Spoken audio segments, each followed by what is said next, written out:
Bonjour et bienvenue dans cette nouvelle quotidienne du vin, cette petite matinale qui vous attend tous les jours. Aujourd'hui, je voudrais vous parler, enfin revenir sur une expression que j'ai encore eue.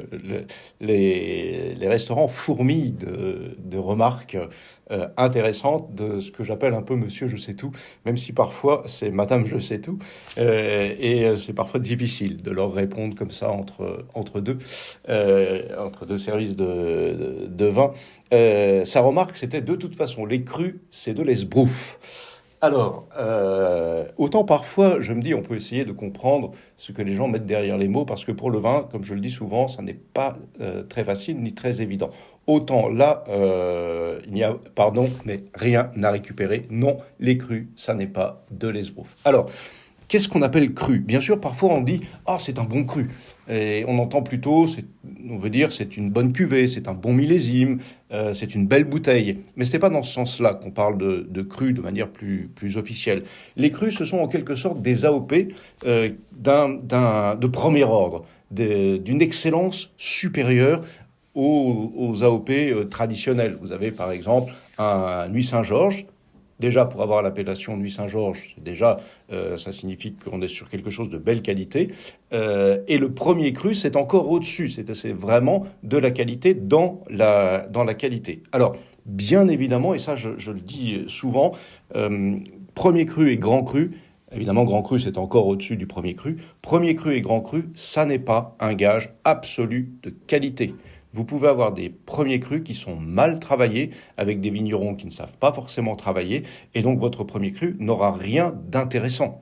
Et puis vous avez des millésimes pour les premiers crus comme pour les grands crus, où évidemment on a des années meilleures que d'autres, et puis il peut se passer un tas de choses. Donc, si vous voulez, bien sûr, d'une manière générale, premier cru, grand cru, c'est un gage de qualité supérieure, mais plus dans le style. C'est-à-dire qu'il va y avoir dans le premier cru comme dans le grand cru quelque chose de différent que l'on ne trouve pas dans les appellations AOP, ou dites appellations village pour certaines régions. C'est pas exactement et uniquement une qualité supérieure. Il y a quelque chose qui va changer, quelque chose d'un peu particulier qui en fait une vraie nuance en plus d'être supérieur en qualité. Encore une fois, cela peut dépendre vraiment du vigneron. Mais globalement, voilà. Donc bien sûr une qualité supérieure, mais aussi quelque chose dans le style de l'appellation un petit peu particulier. Et j'y reviendrai quand je parlerai encore avec plus de nuances de ceux de la Bourgogne. Alors, comment sont définis les crus? Il y a deux grandes manières de définir les crus. La manière bordelaise et puis la manière bourguignonne qui, en gros, est à peu près celle que l'on retrouve un peu partout sur le territoire. Alors, quelle est cette manière bordelaise? Je vais aller très vite.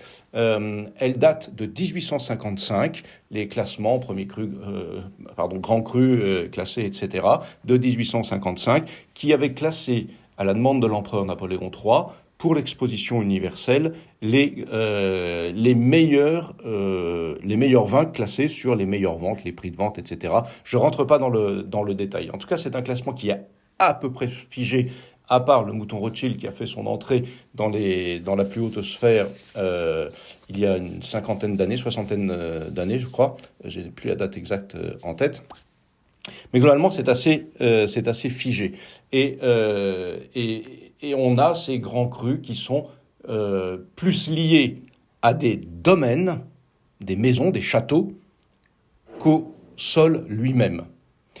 Cela dit, évidemment, si ces vins sont particuliers, ont une excellence particulière, c'est que le sol est lui-même porteur de cette particularité et de cette excellence. Mais ce n'est pas la terre elle-même qui est classée, c'est le domaine, c'est le château. Château Margaux, etc., Pape Clément, etc., etc. En Bourgogne, c'est différent. En Bourgogne et globalement dans le reste du territoire. C'est réellement le sol qui est classé pour une qualité particulière. Alors, en général, c'est lié à l'exposition, à l'irrigation, à la qualité et à la composition du sol, à l'ensoleillement, etc. Un certain nombre de critères de terroir qui font de cette parcelle une parcelle de premier ordre ou d'excellence quand il s'agit des grands crus. Et sur ces parcelles se répartissent différents propriétaires. Le Clos de Vougeot, par exemple, toute petite parcelle, on a plus de 80 propriétaires, 80 exactement, si ma mémoire est bonne.